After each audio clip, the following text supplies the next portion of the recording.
लालू और अखिलेश की मुलाकात यूपी और बिहार की राजनीतिक एकता को दर्शाती है, लेकिन सबसे बड़ा सवाल कांग्रेस का है। क्या कांग्रेस इस सियासी गठजोड़ का हिस्सा बनेगी? क्योंकि विधानसभा चुनाव में कांग्रेस भले ही आसानी से दोस्त बन जाती हो, लेकिन लोकसभा चुनाव में इस दोस्ती के बीच दीवार खड़ी हो जाती है, क्योंकि यह बात प्रधानमंत्री की कुर्सी को लेकर होती है और इस बार जो बयान आ रहे हैं वो इसी तरफ इशारा कर रहे हैं।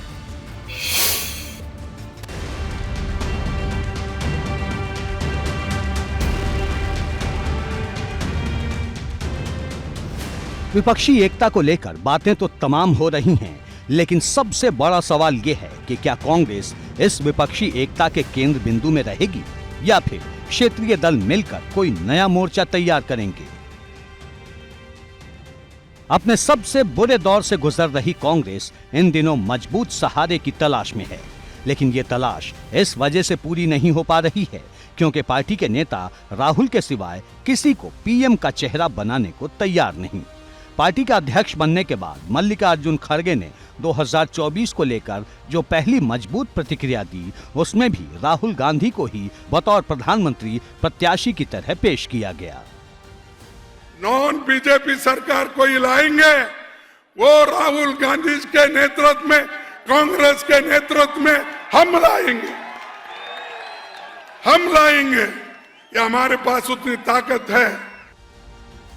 इस बात में कोई शक नहीं कि राहुल जमीन पर उतरकर मेहनत कर रहे हैं, लेकिन पीएम पद के नाम पर सबकी अपनी अपनी राजनीतिक इच्छाएं हैं और यही वजह है कि राहुल का नाम जैसे ही कांग्रेस की तरफ से उछाला जाता है, बाकी के दल उस पर असहमति का बटन दबा देते हैं और भाजपा को हमला करने का मौका मिल जाता है। आदरणीय खड़गे जी एक पार्टी के राष्ट्रीय अध्यक्ष हैं, मैं उनका व्यक्तिगत सम्मान करता हूं। अब राष्ट्रीय अध्यक्ष भविष्य के चुनाव में कोई तो अपना टारगेट फिक्स करेंगे, वो टारगेट भी फिक्स करें, उसके लिए प्रयास कर रहे हैं, लेकिन जनता का विश्वास उनको नहीं मिलने वाला है। और एक बात और स्पष्ट कर दूं, और राहुल गांधी जी के नेतृत्व में तो बिल्कुल नहीं मिलने वाला है। ये दल ही एक नहीं होंगे और इसलिए वो प्रयास करें। 2014 के बाद देश की सियासत में कई नए प्रयोग हुए। कभी सपा बसपा एक हुए तो कभी सपा और कांग्रेस एक साथ आए, लेकिन भाजपा का विजय रथ कोई नहीं रोक पाया। इतिहास के पन्ने देखकर भाजपा के हौसले भविष्य के चुनाव के लिए मजबूत हो जाते हैं। देखिए, ये बातें तो चलती रहती हैं। अब वो बसपा कहाँ जाएगी, कैसे करेगी, बसपा पर निर्भर करता है। 2019 का चुनाव हमने सब लोग एक साथ थे, उनके खिलाफ हमने लड़ा, तो हम अपनी ताकत पर चुनाव लड़ते हैं। बाकी किस प्रकार के गठबंधन ये लोग करते हैं, और बेसिक बात यह है कि इन गठबंधनों के विषय में जनता के मन में कोई विश्वास का भाव नहीं है, क्योंकि कभी किसी के साथ जाते हैं, कभी किसी के साथ जाते हैं। केवल मोदी विरोध का एक सिंगल एजेंडा लेकर के ये लोग चलते हैं। कोई इनका कोई विकास का कोई विजन नहीं है, कोई एजेंडा नहीं है। इस वक्त यूपी और बिहार की पॉलिटिक्स फिर से चर्चा में आ गई है।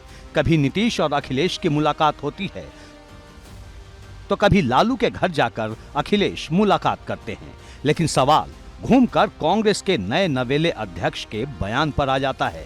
क्या राहुल के नेतृत्व में ये सब एक हो पाएंगे? ये हमारे राष्ट्रीय अध्यक्ष कांग्रेस के क्या कहते हैं और क्या बोलेंगे, ये बोलते रहे, लेकिन देश की जनता माननीय मोदी जी के साथ है। समय पर ये एक होते रहते हैं, साथ छूटता रहता है इनका, फिर बदलते रहते हैं। लेकिन भाजपा का कार्यक्रम मुझे याद है, माननीय राष्ट्रीय अध्यक्ष माननीय अमित शाह जी थे, तो उन्होंने कहा था कि 51% वोट हमको लेना है। तो भाजपा अपनी रणनीति पर काम करती है और हमारा नारा है 100 में 60 हमारा है, बाकी में बंटवारा है। सत्ता की चाह कुछ भी करा सकती है और राजनीति में फॉर्मूलों की कोई कमी नहीं होती, क्योंकि पिछले दिनों जब नीतीश कुमार और लालू यादव सोनिया और राहुल से मिलने पहुंचे थे तो संयुक्त विपक्ष की बात को मजबूती मिली थी। हालांकि अभी तक कोई औपचारिक ऐलान नहीं हो पाया है।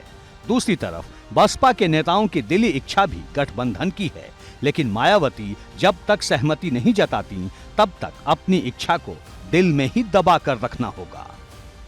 जब सब लोग मिल बैठ करके बात करेंगे, निगोशिएट करेंगे और एक न्यूनतम साझा कार्यक्रम का जिक्र करेंगे, क्योंकि सभी पार्टियों का अलग अलग कार्यक्रम है, तो एक न्यूनतम साझा कार्यक्रम के तहत सभी पार्टियां एक प्लेटफॉर्म पर आ सकती हैं।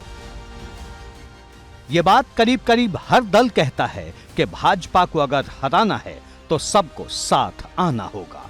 लेकिन सवाल है सब साथ आएंगे कैसे, क्योंकि साथ आने से पहले प्रधानमंत्री के पद वाली कुर्सी आंखों के सामने घूमने लगती है, जहां खुद को तो सब देखना चाहते हैं, लेकिन दूसरे का नाम आते ही सियासत का ज्वालामुखी फूट जाता है। एबीपी गंगा के लिए ब्यूरो रिपोर्ट। और अब बात करते हैं समाजवादी पार्टी की, जिसने मैनपुरी सीट को लेकर रणनीति बनानी शुरू कर दी है, क्योंकि मुलायम सिंह यादव की कर्मभूमि रही मैनपुरी ने सिर्फ नेताजी के सियासी सफर को उड़ान नहीं दी, बल्कि सैफई परिवार की 3 पीढ़ियां भी इसी मैनपुरी सीट के रास्ते संसद पहुंची हैं। अब अखिलेश रामपुर और आजमगढ़ की तरफ इस सीट को गंवाना नहीं चाहते हैं, और यही वजह है कि शिवपाल हो या उनके बेटे आदित्य यादव, हर कोई इस सीट को लेकर एकता वाला संदेश दिया। क्या नेताजी की विरासत बचाने के लिए शिवपाल और अखिलेश एक होने वाले हैं? क्या समाजवादी परिवार के बीच सुलह और समझौते वाला सेतु तैयार हो चुका है? सैफई से मैनपुरी तक ये सवाल इस वजह से गूंज रहा है क्योंकि शिवपाल यादव के बाद अब उनके बेटे आदित्य यादव ने भी सुलह वाला संकेत दिया है। आदित्य यादव बसपा के प्रदेश अध्यक्ष हैं। वो जब सैफई में थे तो उनसे मैनपुरी लोकसभा सीट पर होने वाले उपचुनाव को लेकर सवाल हुआ, और इस पर उनका जो जवाब आया वो परिवार की एकता की तरफ ही इशारा करता है। जो नेताजी की सोच थी, जो उनकी विरासत थी, उसको सुचारू रूप से उसी तरीके से लोगों के बीच जाके अपने नेता, हमारे नेताजी का जो मैसेज था उसको पहुंचाने का वो काम करें। मुझे जहाँ तक संभावना की बात है, मैं स्पेशली नहीं कुछ कह सकता, क्योंकि मैं बहुत छोटा परिवार की जहाँ तक बात है, मैं बहुत छोटा सदस्य हूँ परिवार का। बड़ों का निर्णय है, राष्ट्रीय अध्यक्ष माननीय अखिलेश यादव जी, माननीय शिवपाल सिंह यादव जी, माननीय हमारे प्रोफेसर साहब जी, रामगोपाल ताऊ जी, ये सब घर के जो बड़े हैं, धर्मेंद्र यादव जी, ये सब बड़े लोग हैं, ये बड़े भाई और हमारे बड़े नेता सब निर्णय लेंगे। दरअसल मैनपुरी को लेकर अखिलेश कोई रिस्क लेना नहीं चाहते, क्योंकि आजमगढ़ और रामपुर लोकसभा सीट वो पहले ही उपचुनाव में गंवा चुके हैं और भाजपा की पूरी नजर अब सीधे मैनपुरी पर है। ऐसे में अखिलेश क्या ऐसा फैसला करेंगे जिससे सीट भी बच जाए और परिवार भी एक हो जाए? लेकिन सवाल अभी भी वही है, अखिलेश का वो फैसला क्या होगा? क्या इस सीट पर शिवपाल ताल ठोकते दिखाई देंगे?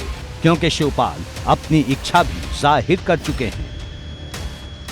मैनपुरी के इलेक्शन क्या रहेगा? पीएसपीएल क्या चुनाव लड़ाएगी? अगर पार्टी लड़ाएगी तो लड़ेंगे। समाजवादी पार्टी शिवपाल ने अपने दिल की बात भले कई बार कह दी हो, लेकिन अखिलेश फिलहाल शांत हैं, क्योंकि मैनपुरी सीट पर चुनाव लड़ने के लिए तेज प्रताप यादव का नाम भी तेजी से चल रहा है, जो रिश्ते में अखिलेश के भतीजे हैं और लालू यादव के दामाद भी। मुलायम सिंह यादव के निधन के बाद लोकसभा में सैफई परिवार का प्रतिनिधित्व भी समाप्त हो चुका है। ना तो अखिलेश कहीं से सांसद हैं, ना डिम्पल कहीं से सांसद हैं, ना धर्मेंद्र यादव कहीं से सांसद हैं और ना ही तेज प्रताप यादव कहीं से सांसद हैं। ऐसे में माना जा रहा है कि अखिलेश इस सीट से परिवार के ही किसी सदस्य को आगे करेंगे, क्योंकि यहाँ सवाल नेताजी की विरासत को संभालने का भी है और दूसरी तरफ भाजपा इस सीट पर नजर जमाए बैठी है। निश्चित रूप से रामपुर के लिए भी, मैनपुरी के लिए भी, मैनपुरी में बाई इलेक्शन होगा, निकालेंगे दोनों सीटें मुश्किल। हाँ, निश्चित रूप से भारतीय जनता पार्टी के कार्यकर्ताओं का संपर्क संवाद, हमारी सक्रियता जनता से है। नेतृत्व के प्रति, मोदी जी के प्रति लोगों का विश्वास है। जनता का गठबंधन योगी और मोदी जी से और भाजपा से है। यानी रामपुर मैनपुरी दोनों में कमल। निश्चित रूप से 100% हमारा संकल्प है। मैनपुरी सीट सियासत का सबसे बड़ा अखाड़ा बनने वाली है, क्योंकि भाजपा भी इस सीट को लेकर बड़ी रणनीति तैयार करती दिखाई देती है। भाजपा की तरफ इस वक्त अपर्णा यादव हैं, जिनके सहारे मैनपुरी में बड़ा दांव खेला जा सकता है। एबीपी गंगा के लिए ब्यूरो रिपोर्ट।